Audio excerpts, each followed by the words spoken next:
Good morning, everyone. Thank you for joining us today. My name is Robert George, and I'm the Director of Employer Information Systems here at the MTRS.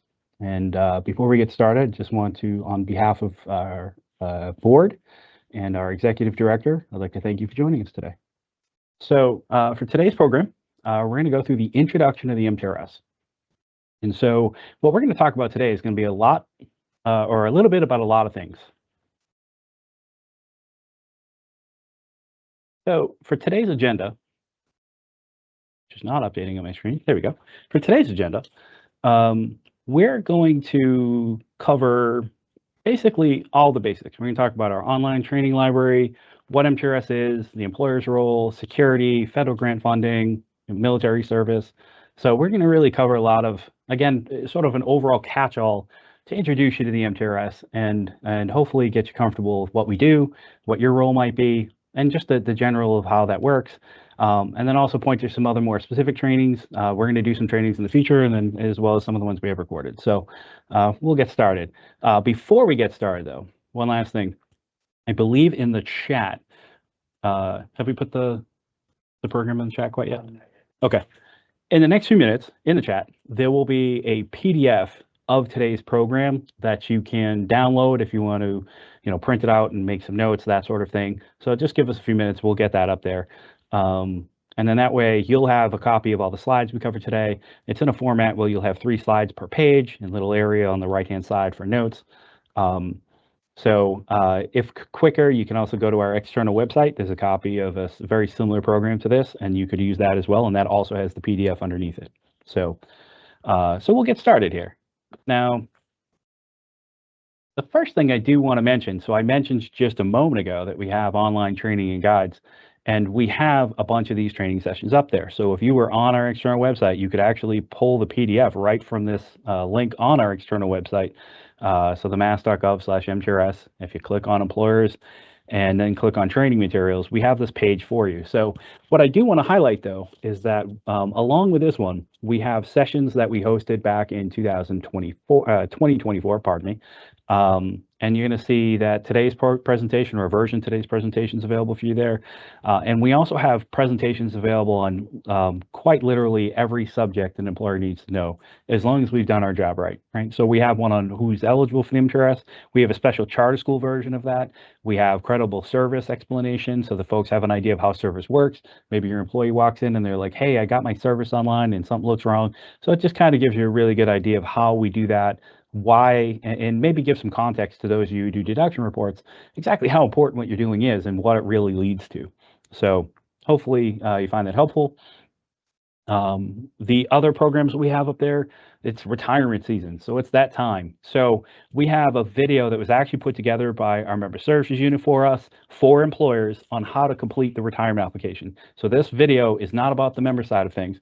This is very specifically how to complete part 2 of the retirement application. And so even though the application sort of evolves a little bit over time, I think you'll still find it very germane, very helpful, kind of, helps you set the table, especially for folks who've never done the retirement application before. I can't say enough to check out that video. Kristen did an amazing job on it.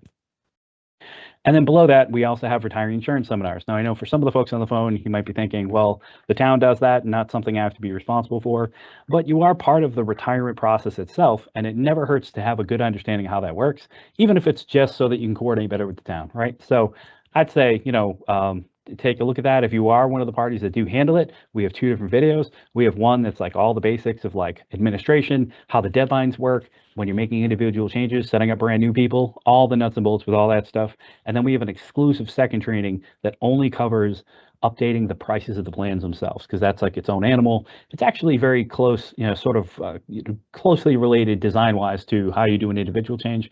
But at the same time, it very specifically addresses making plan changes and hopefully helping you avoid any trouble with that. All right. We do have, in addition to that stuff, we have even more stuff. Again, we tried to build an entire learning library up there for you. So we have some what we call coffee break videos. I'm going to show you those in just a minute. And the coffee break videos are designed to be, you already have an idea of what you're doing, you're very comfortable, but this is like this one thing. You know what? You only do a calendar once a year. By the time you do it, like you're good at it, you're done, right? And then a year later, you have to do it from scratch again, right? So we have a video just on that. Maybe it's adding an adjustment record or something very specific, or maybe you're just covering something for a couple of weeks. So each of those videos are much shorter. The goal of them and why we call them coffee break videos is none of them should last longer than it takes you to drink a cup of coffee. And that's a lot of pressure for payroll people because you guys throw down coffee like I do. So the idea is to keep them very quick, very succinct, and very specific to a particular task. We also have 2 PDF guides. So the PDF guides are written manuals for those who prefer to just have it written on page. We can always send you paper, like an actual bound book that has these really cool tabs in them to bring you chapter by chapter as you go through them. So we have one of those for retiree insurance and one of those for active processing, but the online versions of those are also available in our training site. And you can see the link right here to the very specific page where we have not only copies of seminars like this, but also the written materials I was just mentioning. And then you'll see the difference between the coffee break videos and the full session videos is that the coffee break videos are all dark blue. So they have a different visual look. All of this is again available on our YouTube page. And this doesn't even speak to the amount of stuff we have up there available for members, which the member services team has done an amazing job making videos available for them as well. So, all right. So with all of that and with the introduction of all that, let's talk about who the MTRS is. So first and foremost, what is the MTRS? Well, we were founded in 1914. We're a state agency, so we are formed under a law called Chapter 32 in Massachusetts General Laws, where the retirement system for all public school teachers K through 12 is the quick way of saying it, but it includes charter schools, collaboratives, and the only public school district we don't cover in Massachusetts is the Boston Public Schools. Their teachers belong to the Boston Retirement Board, and it's very specifically mentioned in the law that way. We're the largest of the 104 contributory retirement boards in Massachusetts. Believe it or not, there are 104.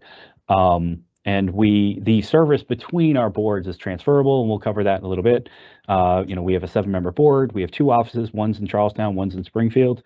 And then we operate as a 401A under federal guidelines, which means we're an annuity. So we're a pension plan. Now, you might be like, okay, so that's who you are, but let's talk about the benefit. What benefit do we really offer, right? So the first thing I always like to bring up to schools is that we're a free benefit to public employers, right? So, we're funded by the member contributions and then matched by the Commonwealth, right? So there's no employer match. We're like one of the only free things you're going to get as a business. So please enjoy it. And, frankly, I've said this, I don't know how many times to employers, but it can be a really good recruiting tool. It gives you an advantage over some of the non-public schools, because if you're trying to get other public school teachers, they might want to, work for you because they can continue in the retirement system. Members earn service for the years that they work. So the way our commodity, if you will, or our unit of value is going to be creditable service, right? So that's the service they get. If you work a full year, you get 1 year of service, and then benefits are calculated based on years of service. We're going to talk about that in a few minutes. So folks who work partial years get partial years of service. And then sometimes if they've perform certain kinds of service, you'll see service purchases. So again, all of this really centers around the fact that creditable service is sort of the commodity of our retirement system. Now, I mentioned that there are 104 retirement boards, and so sometimes you'll see non-teacher service transfers to the MTRS, right? So this can sometimes very much pertain to, a lot of the business managers out there. Maybe this is your first job. It's not your first job in the public, but it's the first time you've had a DESE licensed business manager job. So now you're eligible for the MTRS, and you're thinking to yourself, like, man, if only I could move over those, 4 years I was in Norfolk County while I was getting my license, or while I was doing some other job, or, something of that nature. I was just, town treasurer or something first. That is absolutely possible. In theory, so long as you marked it on your enrollment, we're going to do that automatically. However, you might want to check in, just make sure that we do know about it. And when you're enrolling, not only you, but also your employees, it's important that we know, right? I mean, we're good, but we're not psychic. So, it's going to really depend on the fact that we were notified during the enrollment process that you have that other fund, that other service, pardon me, to transfer over to us. So, And then again, I mentioned before, there's a limited number of service purchases that members can buy. So for instance, there's a bill that allows for members when they're like too part-time to be in the retirement system when they first start working. Maybe somebody's a day-by-day sub. Maybe they only worked like 2 days a week, and so they didn't qualify for the retirement system. They may be able to purchase that time to enhance their benefit. Now, members can't just purchase any time or pick some random amount out of the air. All those things are statutorily set out. And there's a list of all the service purchases on the member version of our pages, as well as in the forms section. There is a form for every service purchase they can complete. So, that's important. And for those of you who get some of these forms, for instance, we're going to talk about them in a little bit, but don't forget that there's a limit to whether or not they can buy it based on after a certain date being able to purchase it. Okay, so we'll get into that a little bit with the service purchases, but that's kind of how, sort of the gist. It kind of gives you a little bit of the background as to why it's important that you do what you do. So, as far as the actual benefits we provide, MTRS is based on age, service, and salary. Not the best acronym, but what we do is at the time of someone's retirement, it's whatever day, or whatever age they are, the day they retire, it's going to be a formula that factors in their age, their credible service, as we mentioned before, the service they've accumulated for working, and then their salary average, right? And so their salary average, there are 2 tiers, right? So there's 2 slightly different formulas. One of them includes the 3 highest consecutive years, and the other one provides for the 5 highest consecutive years. So that was introduced in 2012 as far as there being 2 tiers, but overall the structure still the same. And I can't say enough, retirement benefits are guaranteed for life. So we have retirees who, a very select few, very lucky members who have actually been retired longer than they worked, right? So there was once an interview with one of them with our executive director. It was fantastic. But members can opt for a benefit that covers a first family member. So for instance, if you're retiring, you can cover your spouse or maybe a child. They have to be a first family member to allow for it. And that has to be designated at the time of retirement. So again, for more detailed information on exactly how retirement works, it's really best that you see one of the member benefit seminars, but we have an entire library of those as well. Now, but as an employer, it's good for you to have a general idea of how this works for 2 reasons. One, most of the folks on this call are eligible for retirement. You're in either the MTRS because you're in a DESI licensed position or position that not only are you licensed, but you're required to be licensed. And then there's also a group of you that are in the local retirement boards. And even though the rules are slightly different, now we'd like to think they're not quite as cool as us, of course, but they still offer the same pension benefits, same laws, and same structure. So knowing this is never a bad thing. And it also gives a little more context to the hard work you do, right? So the MTRS also offers both accidental and ordinary disability benefits for members who qualify. Now, we talked about the benefit a little bit, so let's talk about your role in the process, right? So from a legal standpoint, the MTRS acts as the employer for the benefit, right? So the Commonwealth really steps in, and it's the Commonwealth who's guaranteeing that pension forever, right? But employers have an important role in this whole process. We have to work together, whether we like it or not. We're an important team that makes all this happen. So first, as an employer, you've got to figure out who's eligible for what system, right? So you have to know that information. You're responsible for knowing that information. You have to make sure you onboard your eligible employees, make sure that they enroll and complete their portion online. Something I think we need to do a little bit better of, by the way. Determine what pay is regular compensation. Now, it's not really your choice as what's regular compensation, so that can be a little misleading, but you have to determine based on what you're paying people and what the rules are, what's regular compensation, right? And so that's a great example of another training session. We have a session just on what earnings are eligible, and we try to break those up by topic so that, again, depending on how your employer is structured, you can always put the right parties into the right trainings. Now, once you know what earnings are eligible, you got to take the eligible deductions. You got to make sure you're remitting all those deductions you took. Make sure you're submitting, not only submitting reports on a monthly basis, but that you're submitting correctly compiled reports with accurate information in them, notes when needed, and all that sort of thing. We're going to have a training session just on that process as well. Now, one of those things that's important too, and sometimes overlooked, is the employer is required to tell the MTRS of all changes in employee status that could affect their MTRS eligibility, right? So that is people changing departments, somebody gets a new job, they change FTE percentage, things of that nature. So we have a couple of different mechanisms where you can do that. Some of it's in deduction reporting directly, and we also give you access to our roster online. So you maintain your group of employees within your employer, and then it's up to you, it's up to the employer who's technically the employer supervisor, who has to let the MTRS know within 30 days of changes like that, so that we have a general idea of what's going on. So there are laws that very specifically cover how credible service works for leave of absences, what we need to do if the person's on workers' compensation, things of that nature. And getting those things right is very crucial. Now, sometimes we ask you to complete service purchase applications. We're gonna look at a couple of those very briefly later in this presentation, just to give you a feel for them, right? And that's again one of the responsibilities as an employer. So verifying your employee service, we always want to make sure that what was reported to us seems to accurately match our HR records. So you can see some of our applications are pretty elaborate. And then last but not least, sometimes we're going to help you need complete refund and retirement applications. Again, I talked about the video just to walk you through retirement applications, but we also need that for member refunds as well.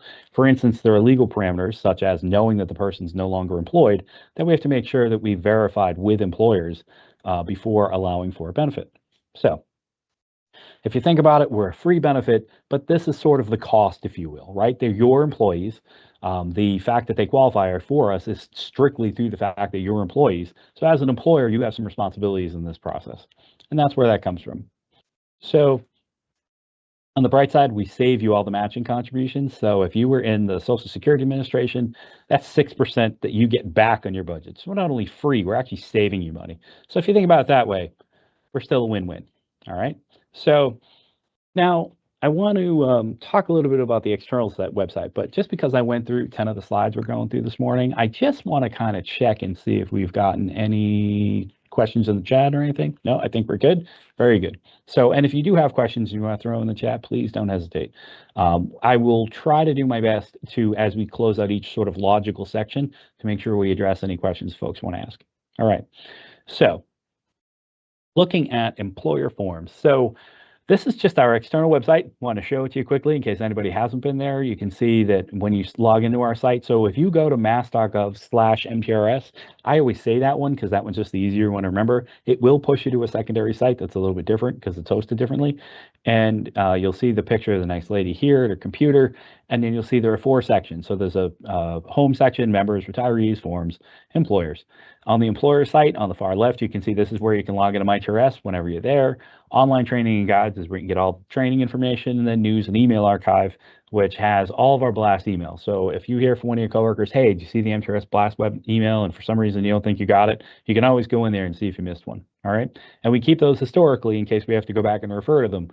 Sometimes it can be helpful when somebody's like, you guys never told us that. And I'm like, actually, we mailed it out on May 4th, 2023, that kind of thing.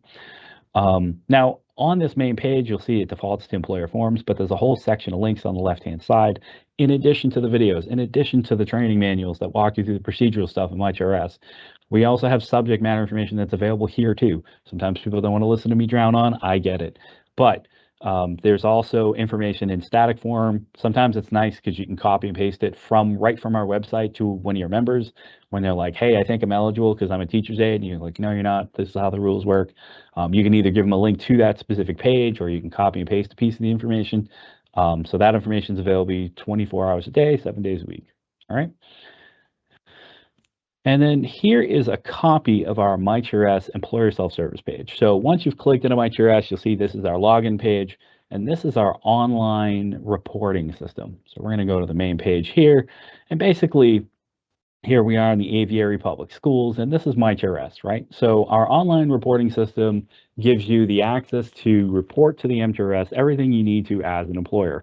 So this is where you do your deduction reports. This is where you set up your brand new employees. You can check people's status. If you work on retiree insurance, you can make changes to your retirees right in here. We do have an EFT function that's available. So, and for each of these functions, we also have, not only do we have the coffee break sessions, but we also have sessions on particular large matter subjects like who's eligible for the MTRS. We have an entire program just on that. We have an entire program on creditable service and one on completing your deduction reports. The deduction reports we broke into 2 pieces: the person who loads the file in and the person who actually submits it to pending. Sometimes those are 2 different roles and sometimes it's 1 person, but we broke it in half just in case there are districts who segment that responsibility. So we tried to accommodate employers the best we could with it. Now, With MyTRS, just a couple of sort of security things. We have a employers, access our MyTRS system through the employer portal. Now, superintendents and executive directors of active employers are required to appoint a security officer. So not only can the superintendent at any point change someone's access, request new access, or block access, so can the security officer. Now, we're actually in the middle of auditing that. We sent that out a few weeks ago. We got a great return so far. I think we got about 75% of the forms back. Frankly, I need to get through more of them so we can start, reaching out to folks who haven't sent them. But so far, it's been a great turnout, and that process is working really well. Now, we do have a few inactive districts. So that might be counterintuitive. Why would they need access to our system? An inactive employer is a district that may be regionalized, but they may still have some of their retirees that they need to do some maintenance on while they're still with us, right? And that retiree was not part of the regional, they're still part of the local town, and so that's why we sometimes end up with inactive employers. So for those folks, the town treasurer is the security officer automatically. And their needs tend to be less, right? I mean, basically, they're only working with retirees, they don't have any active members they have to report, leave of absences, any of that kind of stuff, right? They've moved on from that. That is all handled by the regional. So sometimes we have those folks too. Now, it's the employer's responsibility, right? I mean, you're giving access to an employee that works for you, and they're going to go in and make changes for you. So if that person leaves, it really is up to the employer to make sure the MTRS is aware that there's been a change in staff. So please, be mindful of that. You can always send that just to your rep. It doesn't have to go to anyone particular. Just make sure you've reached out to the MTRS to let us know, hey, Dave's no longer here, and we'll make sure we block it. No shade on Dave who left or whoever it is that left employment. Just, it's always a safer practice whenever somebody leaves to make sure they no longer have access to their system, right? And then last but not least, we will suspend any member who or employee user who we have some reason to believe they're not there. Now, sometimes we're wrong, right? And for instance, we heard Gail left the school district, and then it turns out, no, Gail didn't leave. She's just on leave, right? Oops. So we can always restore it afterwards, but when in doubt, we block the access. So if you ever have a situation like that, or you're a user and you sign in one day and you can't get in, chances are it was just a mistake. Occasionally, when we're doing this audit, superintendents turn off people because they don't realize they do part of the reporting process. So particularly this time of year, you might run into that. But please keep in mind, it's very important that we keep MyTRS secure and that we're providing you with hopefully the best possible chance of getting all of your information transferred to us securely. Now, the form somebody completes, I just have a copy of the form here, which is the MyTRS Security Administrator Designation Form. So this is the form that a superintendent would use to just designate somebody as the security officer. So this would be completed by the superintendent. In this case, it's Barbara Blackbird, and she would say, yep, I want to list Mary as my security administrator. Here's your contact info. She can tell us if she wants to make it as of a certain date or immediately. So maybe, Mary is going to replace Jessica, and Jessica's retiring at the end of the month, so she doesn't want it to take effect till the next month. So you can do that right on the form, and then just simply sign it and send it to us. This form can be emailed into us, and then of course, if we have any questions, we're going to ask before we make any changes. Okay, relatively simple process. We try to make it as easy for you as possible. So before we get into the next section, I'm going to presume we still got nothing. Very good. All right. So hopefully folks are still awake with me here. All right. So we're going to talk a little bit about a whole different topic. We'll change the page a little bit here. We're going to talk about federally funded grants and how they affect membership, right? So federal grants are a great source of funding. They come obviously from the government. They get facilitated in large by the Department of Education, now known as DESE. And DESE, you submit your applications to them, and you'll notice, or you may know for anybody who handles this part of the process, that when you're doing your forms, at one point they called it the FR1. I'm not sure if it still goes by that number. But in that process, there's an area where you have to designate, okay, I'm getting this grant, it's $1 million. Well, how much of that is going to be used towards funding an MTRS eligible position? All right.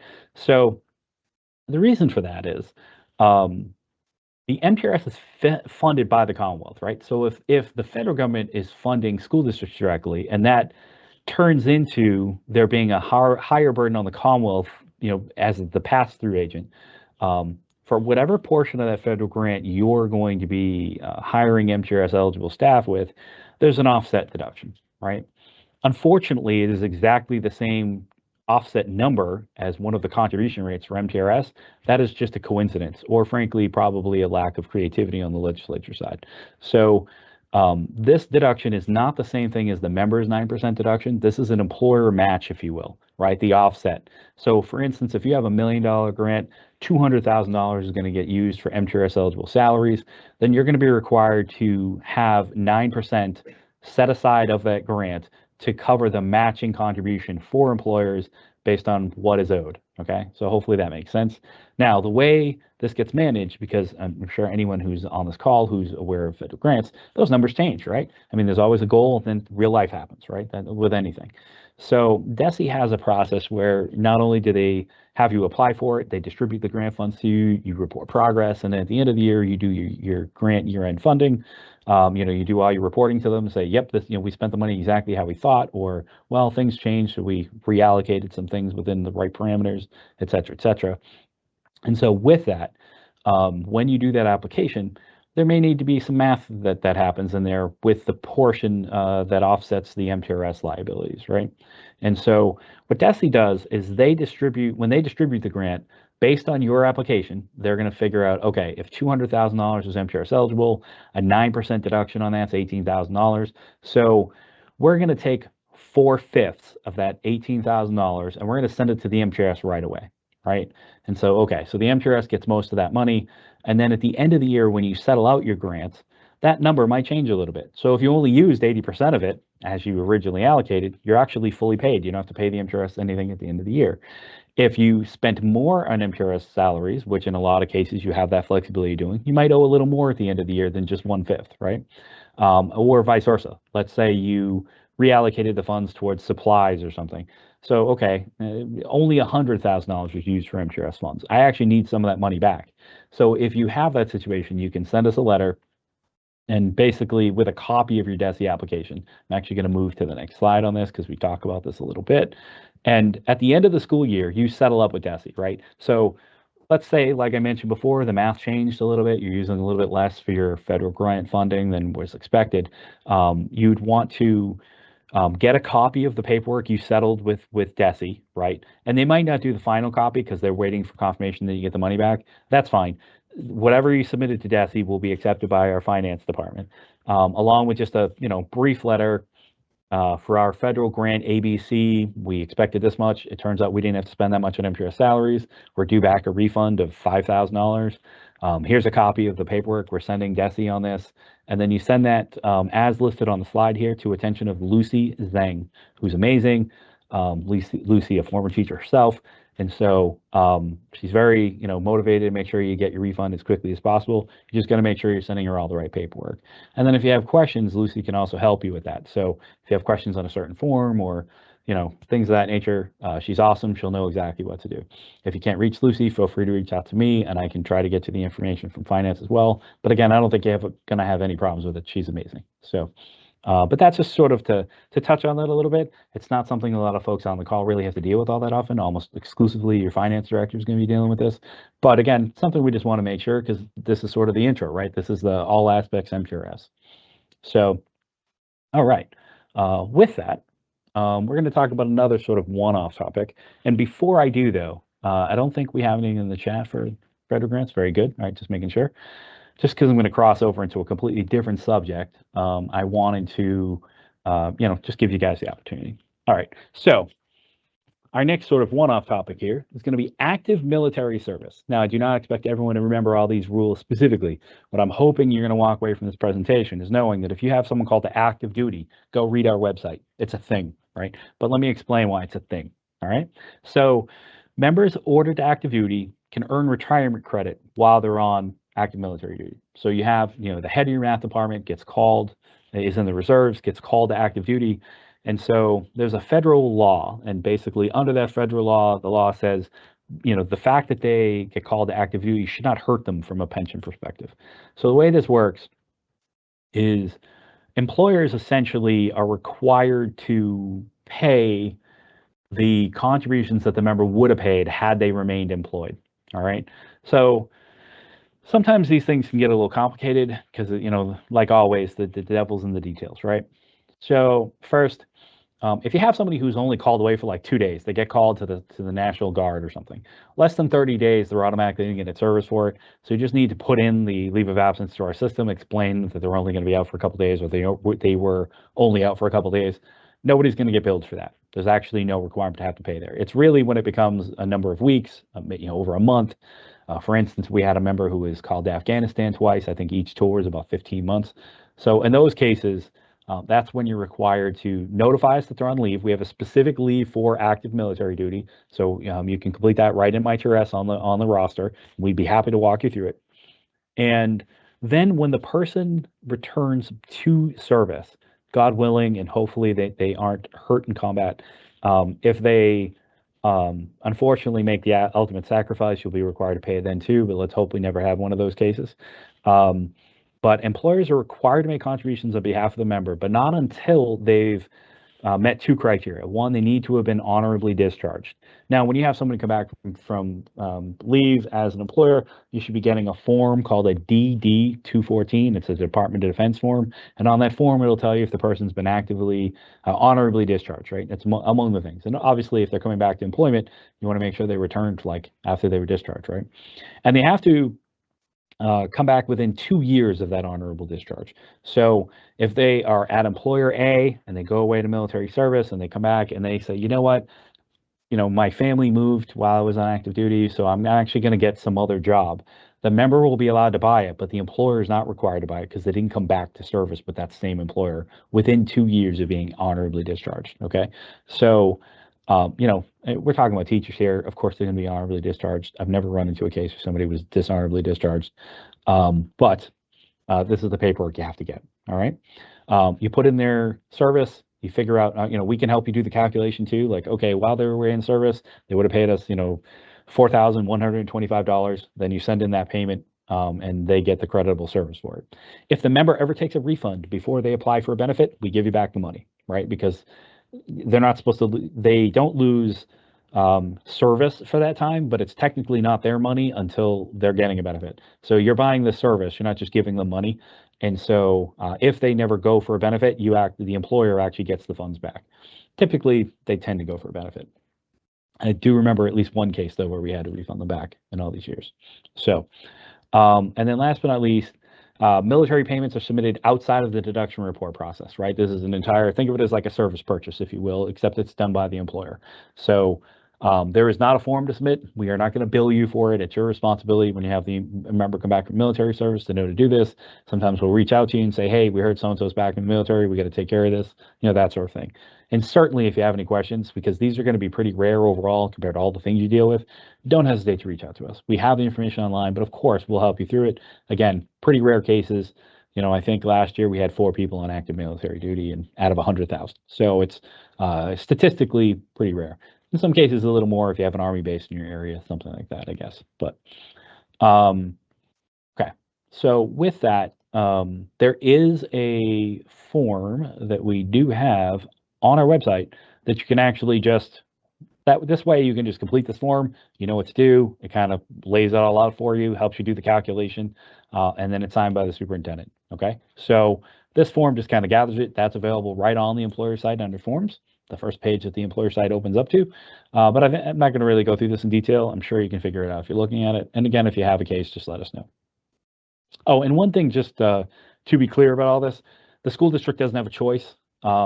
If you have somebody go to active duty, the duty qualifies, and the person comes back and meets those criteria, the school has to pay it. It's not an optional thing. They can't opt out. So one way or another, the school will be paying for that service. All right. Now, another sort of form of legal notification responsibility. So this particular slide, sorry, it updated in one place, not the other. So we have some legal, requirements that you're required to do. One of them is the notification responsibility. So the best practice for employers is to notify the MTRS whenever an employee is under investigation for misconduct or any kind of criminal offense, okay? Whenever you have somebody and they're being let go, now this isn't like my employee got in an argument with their principal they used some bad language, and so we've asked them to leave. Not that that's not perfectly reasonable, but that's not bad acts, right? I don't want to get into bad acts, but you'll know them when you see them. So please know that you are required to make sure you report an investigation of any sort of bad act, both to DESE and to the MTRS, and we do coordinate. All right. So you're required to specifically and make sure that you've gotten us the information if the person falls under indictment. And please know that just because there are accusations, it will not necessarily immediately affect their benefit, right? They do have to be convicted. And so, but it's just important that we know this information. The district attorney's office and attorney general are required to inform the MTRS when this happens as well, but sometimes they have other things to worry about and they tend to be, a little not quite as good. Now, if you have folks that are in this situation, you're probably suspending them. You might even be suspending them without pay. So in a way, it's probably going to come up during deduction reporting anyway, but please make sure that you understand your legal requirements. Now, if a person is convicted and therefore they may forfeit their actual pension from us, it's not negotiable. It's not something the employers can negotiate. As a matter of fact, we did have an employer administrator lose their license because they tried to sort of negotiate a settlement with somebody who had stolen some money from a school district rather than going through the proper channels. So nobody wants any of that. We don't want any of that. Please just make sure you do it right. When in doubt, I know that you may have some disclosures or some issues where it's like, oh, I'm not sure I can disclose. We are exempt from that because we're the Commonwealth, and you're legally required to tell us. Okay. And then if the person is convicted of the crime, they will forfeit their right to receive a pension. So that's also something that's very important. However, members, if they contributed to us, would be given back the contributions without interest. So again, I'm hoping this is something you never run into, but it's something we want to make sure we cover. We don't talk about it a whole lot, and it's important for school districts to understand those rights and those responsibilities. All right. Now, not always drawn on by this, but sometimes sort of related to this, if you will. This kind of ties into sometimes there are settlements over when somebody severs service with a school district. Sometimes there'll be a non-disclosure agreement included and all that. Please note that also falls under a category where the MTRS needs to be notified. So if you have an employer, let's say an employee is under contract and the employer and the employee have agreed to disagree, they're going to separate. Not a crime. Just look, it's just not going to work. Both parties agree to this. So you come up with some sort of a settlement.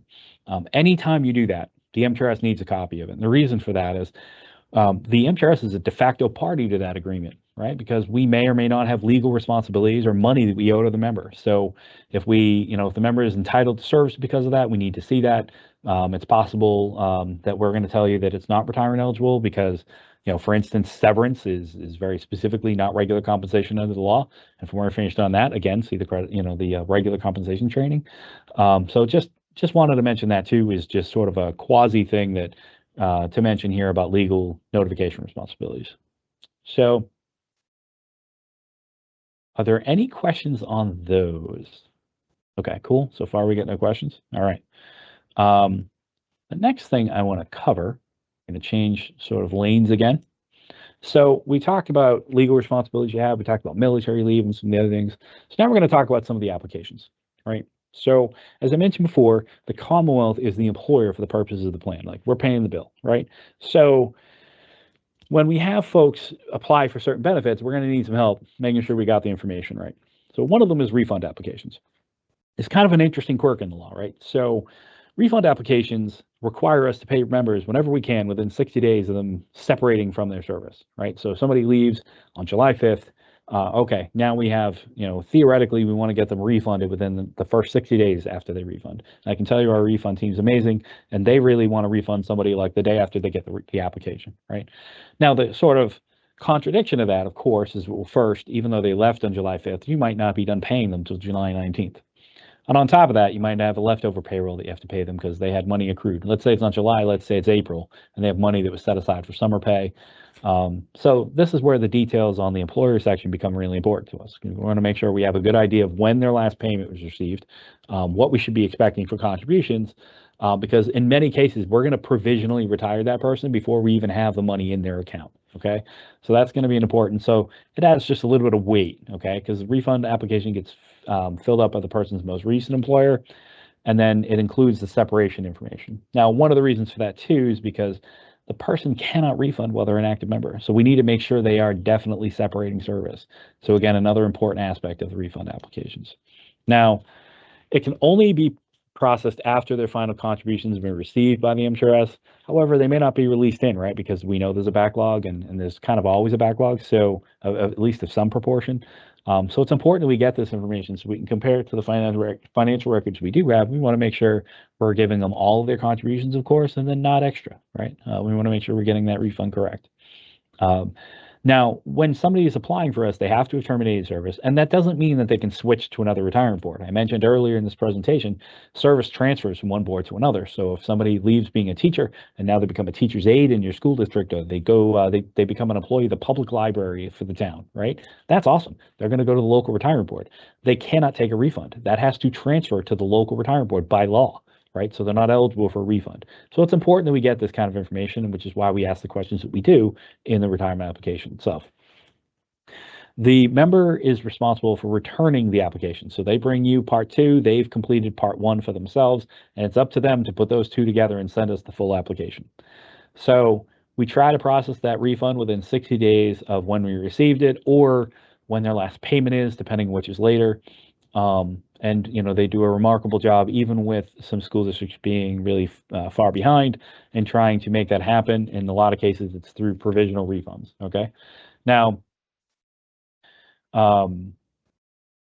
one of the things that members always need to understand and employers need to understand is that if you have a member and they're in service, and one of the benefits to our system is, for instance, if you started and you're a tier 1 member, you started way back in 2010, and you go from, maybe this is your 4th employer in the MTRS, right? Because people move around a little bit.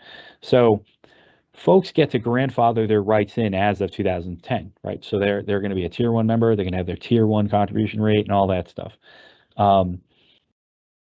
If they go to employer 2, they carry that with them. They carry that right, even if it's from retirement board to retirement board. So if we have somebody who transfers into us today and they started at the county system back in 1996, they carry forward their 1996 rights. Okay. And then, that can complicate things when it comes to the Retirement Plus process, right? So, it could complicate whether or not they get an election in a Retirement Plus. So when a member refunds, they sever that cord. So basically, they reset the clock, if you will. So if you have a member, they have 15 years of service, they decide to take a refund because they just think they're moving to Alaska and never coming back. Then they go to Alaska and realize the bears are huge. So they come back and they're like, oh my God, have you seen those bears? So now they're back and they want to buy their service. That is going to be allowed to them, but they'll never be able to buy their membership rights. So it's important that they understand that. And it's, again, another reason why when members transfer from one job to another, but they remain in the retirement system, maybe they leave MTRS, but they belong to the county system, we have to make sure those folks are not applying for retirement. All right. And then last but not least, if you have if you're experiencing some delays in reporting, we're probably going to reach out and say, like, all right, I need, there's not enough information on this application. Your school district's a year behind in reports. We need to make sure the contributions, even if the reports are pending in our system or what have you, we want to make sure we're getting those rights for the refund. So I think we have a question on this. Yes, we do. Thank you, Bobby. The question is, if we fill out leave of absence info form every time, do we have to worry about it on the refund application? So the quick answer to that is I would say yes. And the reason for that is, in theory, though, if you filled out our leave of absence form, you can just grab it from the personnel file and attach it to the refund app because you already have it all gathered. They would be more than happy to accept that. For the majority of members, though, we could have 2 situations. One, you may have filled out the leave of absence information, but did you send it to the MTRS, and has that report been released, right? That can be one sort of wrinkle to that, right? And the other one is, while we do have the leave of absence form that we're currently requiring of employers, that was not always in place. That actually came from trying to lessen some of these burdens. So there will be a day where you will not have to do that separately on the refund application because we will have 100% always have received it in a person's history. It's going to take take a while to cycle that out, though. We're probably talking another 10 or 15 years, right?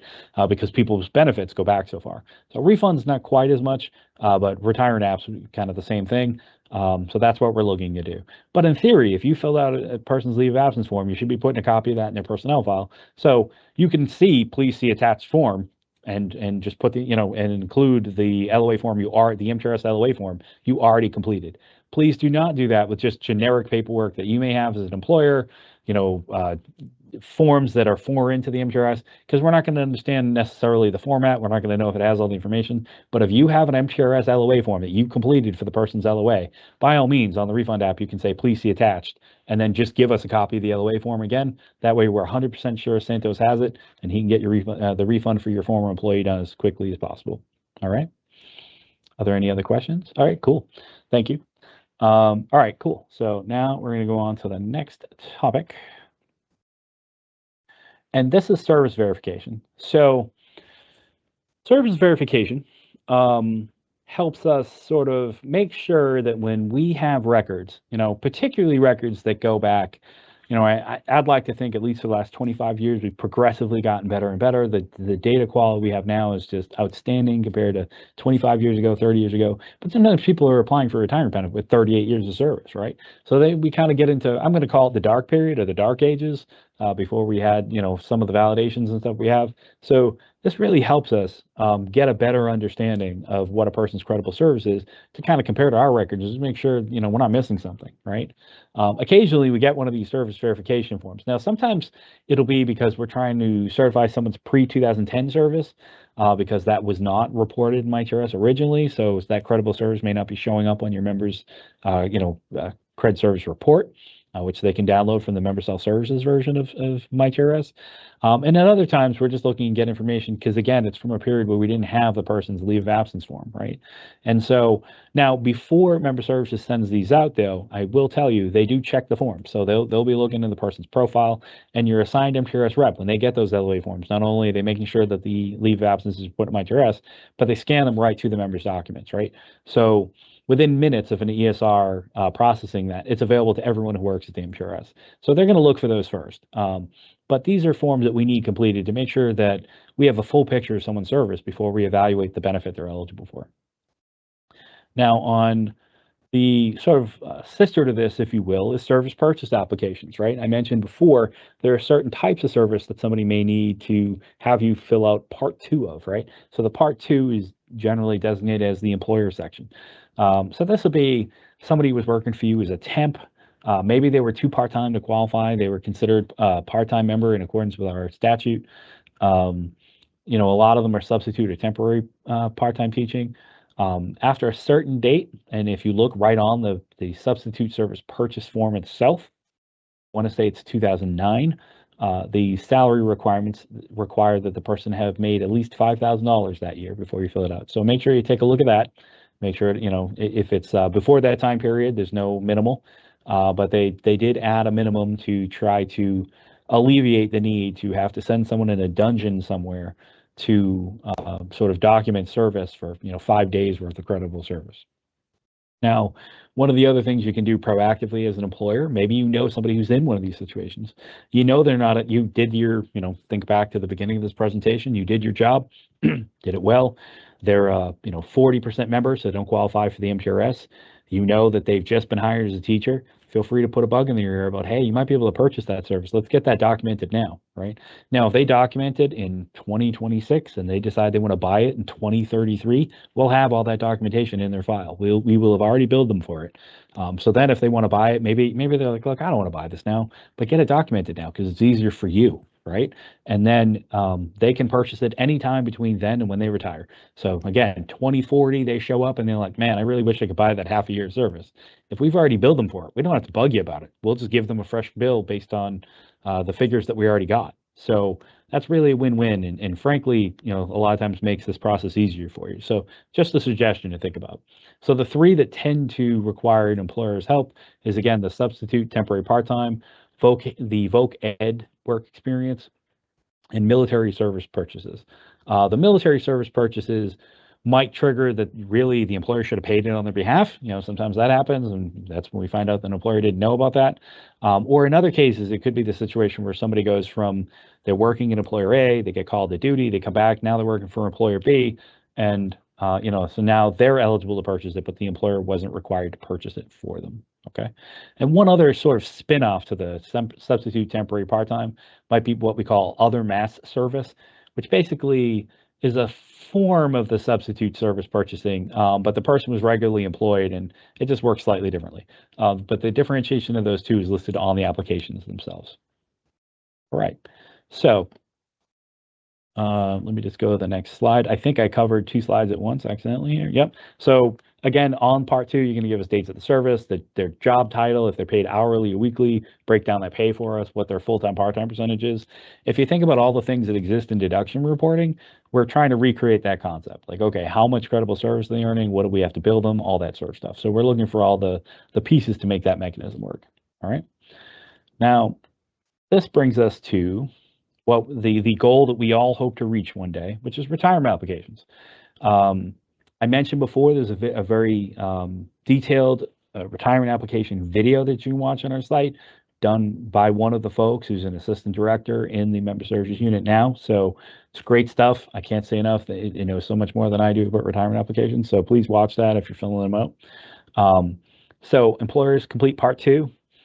It's going to be the most recent employer. Occasionally, it's more than one employer. For instance, if a person changed employers in their last 3 years, or if there's some kind of question, keep in mind it's the 3 highest consecutive years, or the last 3 years, right? So if somebody, for instance, if somebody had a gap year, the second to last year before they retired, maybe they had bad health or something, or they went to Spain for a year, because who doesn't want to do that?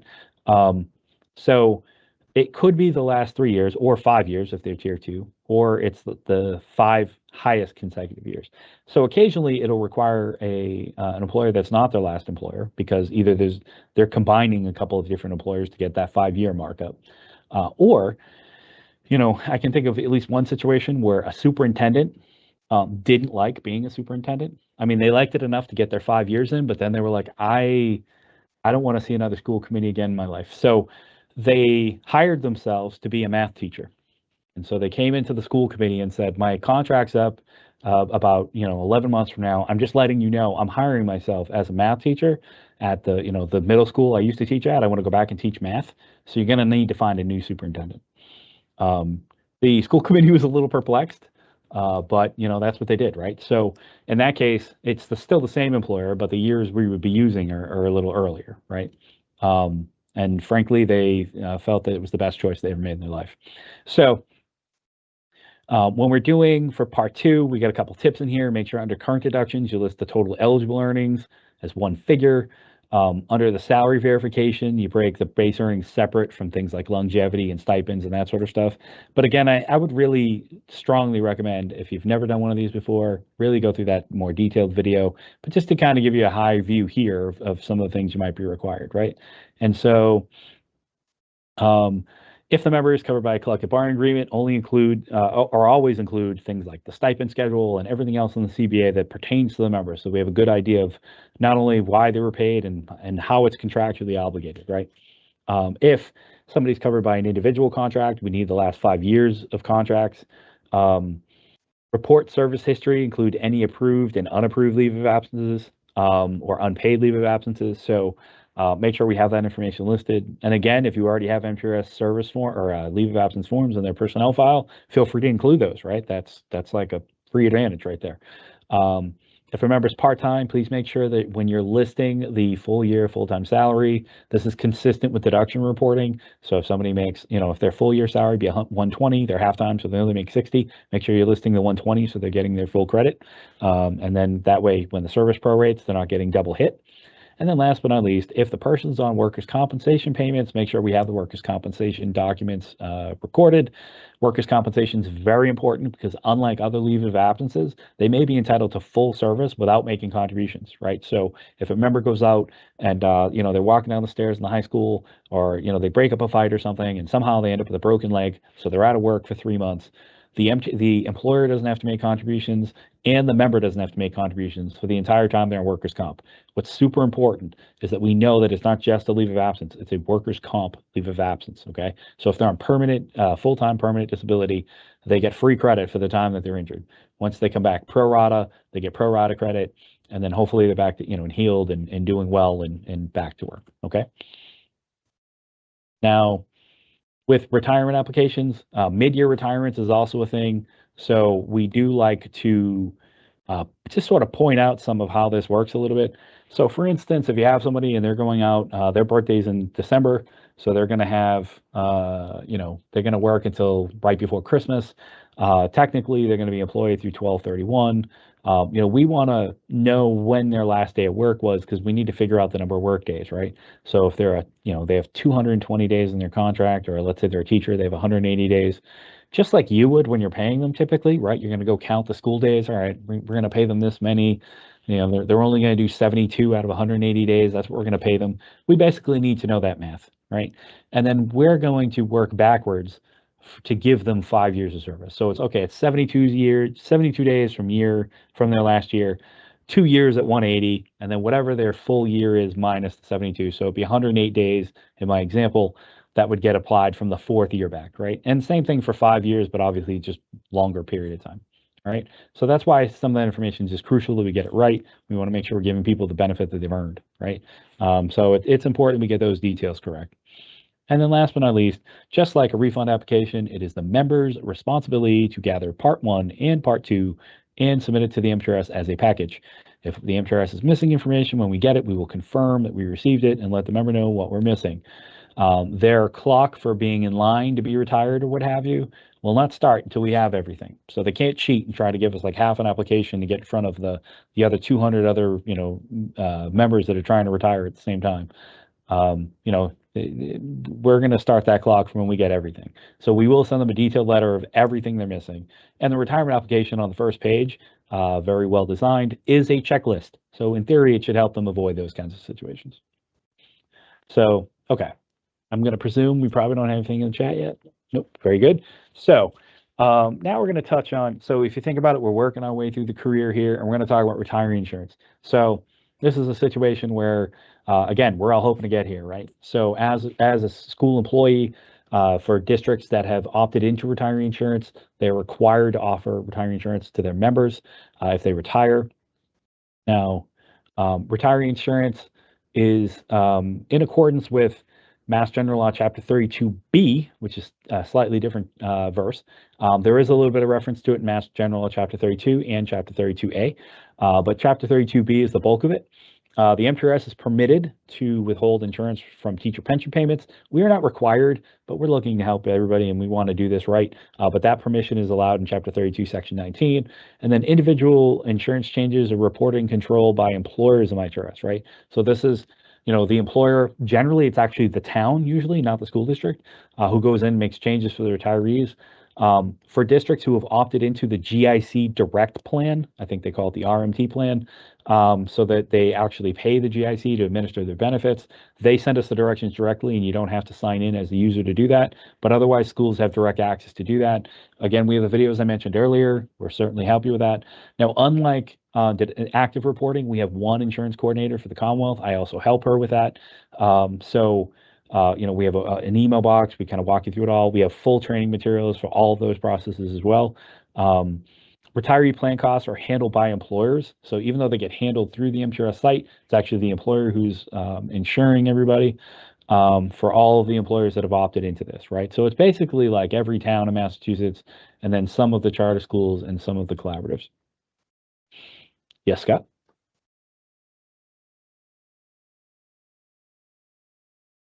A member can work on their birthday, or they don't have to necessarily work on their birthday. So I had a great example of this like about a week ago. Somebody had a July 7th birthday, and they were retiring June 30th, and the school was like, oh my God, like, what do I do? And I was like, okay, well, their retirement date's July 7th, and their termination date's June 30th. It was kind of a funny conversation. They're like, no, they're not terminating. So I had to be like, no. Everybody who retires does terminate. They terminate employment, then they retire. So it's terminating for the purpose of retirement, but they are still terminating, federal term versus state term, if you will.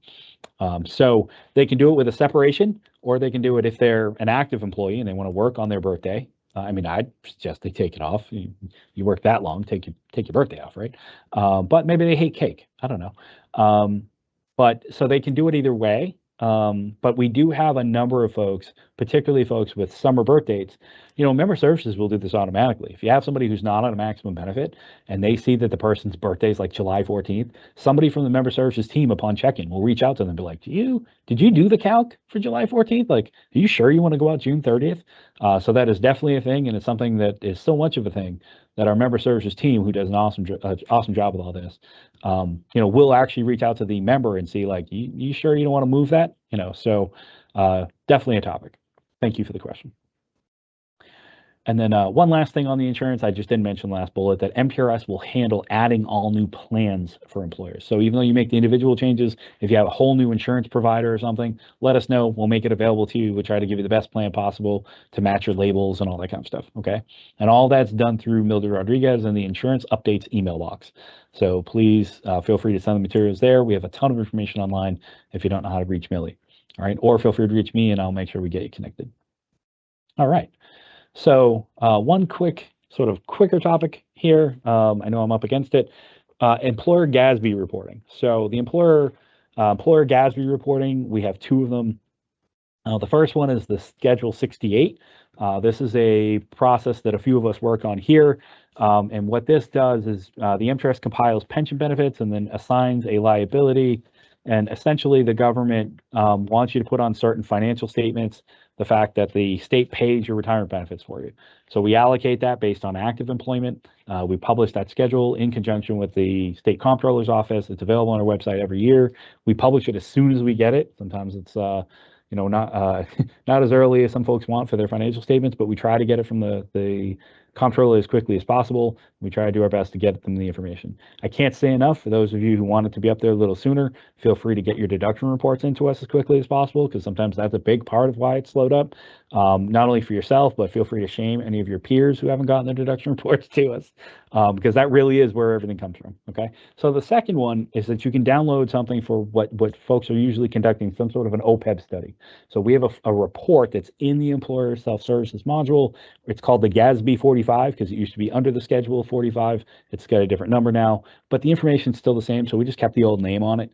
And so the GASB 45 has all of your pension benefit information on it, contact information that is up to date as much as to the moment that you download the report. So a lot of schools like to use that for their retiree insurance roster because it helps that, like here you have the contact information for all your retirees all in one place. It's too much information for us to email you, so you can download it. Please do not email it to anyone else. Again, it's got a lot of PII in it, but it allows you to securely give your auditors the information they need to perform your OPEB requirements. We do not offer any kind of OPEB information for active employees. They are your employees. They're in your payroll system. You know more about them than we do. So we do not do that for your active employees. However, we do provide it for your retirees. All right. So, yes. Follow up on the birthday question? Yes. The follow-up is that the birthday is during the school year. Okay. So even during the school year, they do not have to be at work. It's really about when they're going to end their service and then when they want to retire. So just to go back to that example, let's say their birthday is December, let's say it's January 28th, and they want to retire on January 30th, right? So they could do that. Or if their last day of work is, let's say they have January 30th as their birthday and the last school day is January 27th, that is not a problem, okay? They can still terminate service as of January 27th and then still celebrate their birthday, and they just would want to retire on their birthday. So nobody wants to retire the day before they get to the next stage. Their retirement date would be on their birthday, but their service may, sever closer to that. A teacher has to apply for benefits within 60 days of their last day of work for it to be retroactive to their last day of work. That's also an important thing. But the actual retirement date does not have to be 60 days from the last day of work. So again, in some cases, it's worth somebody be like, I'm not going to get 23 days of retirement because I'm going to be a year older, and that's a bigger financial change to my benefit calculation. Okay, hopefully that answers that. Cool. All right, and then I just want to thank everyone for coming. Again, looking back, you're a key partner in what we're doing. We're providing this benefit for your employees, right? So we are definitely in this together. I can't say enough. It's a big deal to us and a a point of pride for us. We always want to be a part of the solution, not a part of the problem. So please know that we want to partner with you. We want to get all of your stuff in. We just want everyone to be successful. Every single school district in Massachusetts has an assigned employer services rep. I apologize to the handful that are stuck with me. But if you can't get your employer services rep on the phone, you can always try to reach out to one of the rest of us. All of our contact information is on the site. But we are here to support you and help. Of course, you do have to do, it's your responsibility to get the information to us. There's only so much we can help sometimes. But we do want to be a part of your success. All right. And then last but not least, you do not want to be this young lady down in the corner. So don't get to the point where you're just throwing up help signs. We have all of our information. We have our contact page up here, so you can always get one of us. If your assigned rep is, on vacation, or they need a break too sometimes, right? So, feel free to reach out to us. We'll definitely have someone help support you, get you in the right direction. We work to help you figure out vendor files and all kinds of other stuff. If you have a brand new vendor, so whatever your issue is, reach out. We'll see if we can do our best to help you succeed. So with that, thank you for going through this sort of intro to the MTRS program. I'm going to stick around for just a minute or two just to see if there are any last questions. But on that, it's been a pleasure, and thank you for joining us today.